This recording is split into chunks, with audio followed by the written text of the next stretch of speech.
Hello, everyone. In today's episode, we'll be going all the way down to the most eastern point in Maine and in the United States, Lubec, Maine. Today, a quiet village with a rich history to explore. We will start our adventure today in the heart of Lubec and Lubec Village, then cross the Franklin Delano Roosevelt Bridge to Campobello Island in Canada, and end in Quoddy Head at the West Quoddy Head Lighthouse after exploring the history of the region. I visited Lubec in the winter. The mood was quiet, relaxing, and rather isolated. Being one of the towns in the farthest reaches of the state, it is isolated. On the frontier of Canada on the Passamaquoddy Bay, 2.5 hours west of Bangor and an hour south of the nearest urban area of Calais. Famous for being the most eastern town in Maine and being the most eastern town in the entire United States. It is located in down East Maine, the region east of the Penobscot River in the center of the state in Washington County. It was founded in 1811 and named after a town in Germany. The history of Lubec, Maine starts well before the year 1811. It starts after the last glacial ice melt of the last ice age around 12,000 to 10,000 years ago when native peoples moved into the area. These native peoples were of the larger group known as Wabanaki, a group that encompassed the northeastern United States and the maritime provinces of Canada. One band of the Wabanaki, known as the Passamaquoddy, occupied Lubec and the surrounding bay area of the same name in summers. These Native American groups continued to live their lives as usual for centuries, even millennia. That is until the French Indian War in the 1700s and greater British and French immigration to the northeastern United States and the maritime provinces of Canada. However, a major event occurred in 1755. French settlers in modern-day Nova Scotia and New Brunswick, known as Acadians, as they called the region Acadia, found themselves under British rule following a battle during the French and Indian War, also known as the 7 Years' War in Europe. This caused a great expulsion of French settlers to various regions all around the globe, and many escaped the area.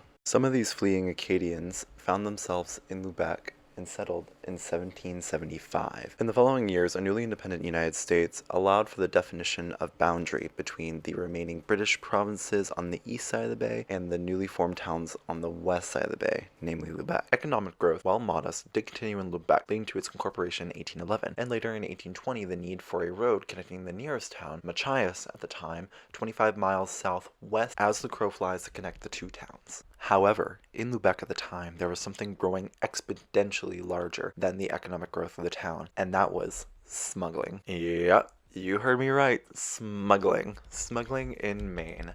Let me introduce you to the Plaster Wars. And yes, folks, it was about frickin' plaster. The stuff that goes on your walls. Alrighty, Tori, are you ready to learn about something super interesting today? I am very interested to learn about what you're talking about right now. Do you know what we're going to be talking about? I do not know what we're going to be talking about. We're going to be talking about the Plaster War of 1820. Ever heard of it? I have never heard of that. No. Well, it's a Maine thing and a Bay of Fundy thing. So basically, do you know what plaster is, right? Yes, it goes on our walls. Perfect. Did you also know that plaster, one of the key ingredients historically was gypsum? And do you know what gypsum is? I do not know what gypsum is. Gypsum is a type of mineral that comes out of the ground, but basically it would be used in fertilizer because of the ground in Maine for farmers, because of glacial melt, etc., all of that. I'm not technical enough for all this information, but Gotcha. I won't make you recite it.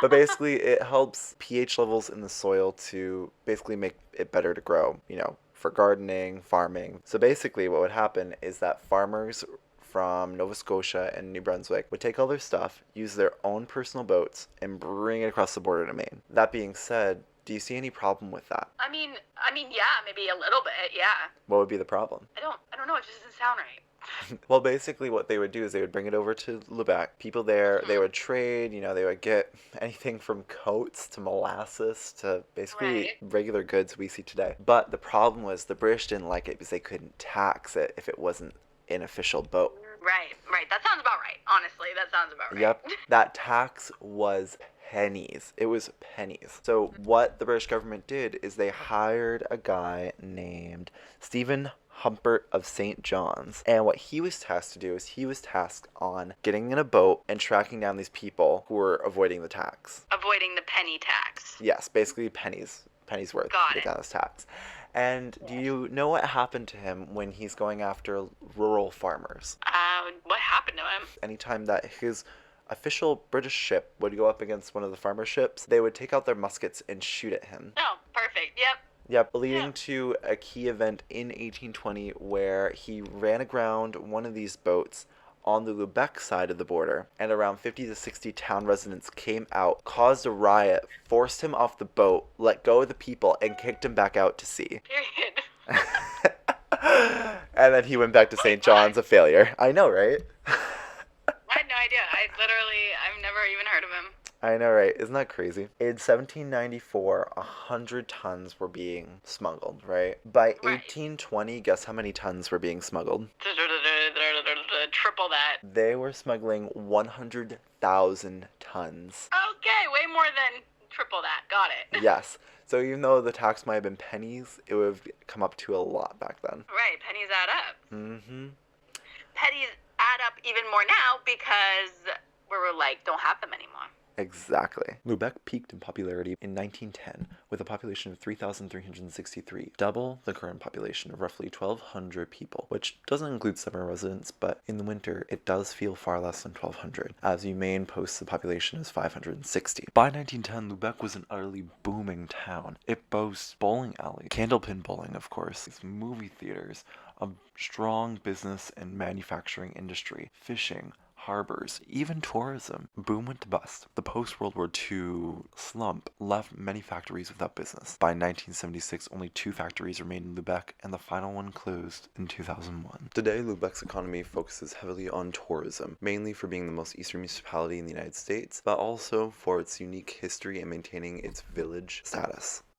While Lubec is the most eastern town in the United States, you can still go further eastward, namely crossing the Franklin Delano Roosevelt Bridge to the island of Campobello. Campobello Island is in New Brunswick, Canada, and is only accessible via road from the mainland United States in Lubec. Campobello Island is located in Campobello Parish in the southwestern corner of New Brunswick. It has a population of 872 as of the 2021 census and wasn't fully incorporated until 2010. To the north is Deer Island, associated with New Brunswick due to its ferry terminal, Eastport to the west, and Lubec to the south, which is connected by the Franklin Delano Roosevelt Bridge. So the border of Canada and the United States follows down the Passamaquoddy Bay between Deer Island and Campobello Island right here in Lubec.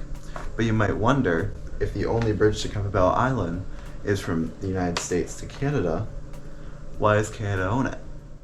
The French were the original explorers of Passamaquoddy Bay, establishing a fort of St. Croix further up the bay in 1604, though that didn't last for very long. The island of Campobello itself was originally called Porto Coquet, which I apologize for butchering that French pronunciation. In 1713, the Treaty of Utrecht granted the island to the British colony of Nova Scotia. After the War of 1812, when the British relinquished their claims over down East Maine, the U.S. decided to relinquish its claims over the island of Campobello and others within Passamaquoddy Bay. The border was further solidified by the Webster-Ashburton Treaty of 1842, which established the current Maine border. However, one more blip in U.S.-Canadian border relations over Campobello Island would occur in April 1866, when more than 700 members of the Fenian Brotherhood, a U.S.-based Irish nationalist movement, invaded the island and were dispersed by British naval ships. While they sought for an independent Ireland from the British at the time, they actually led to a different country's independence, and that is Canada. This boundary dispute forced New Brunswick and Nova Scotia into joining the Canadian provinces and forming the modern state of Canada we see today.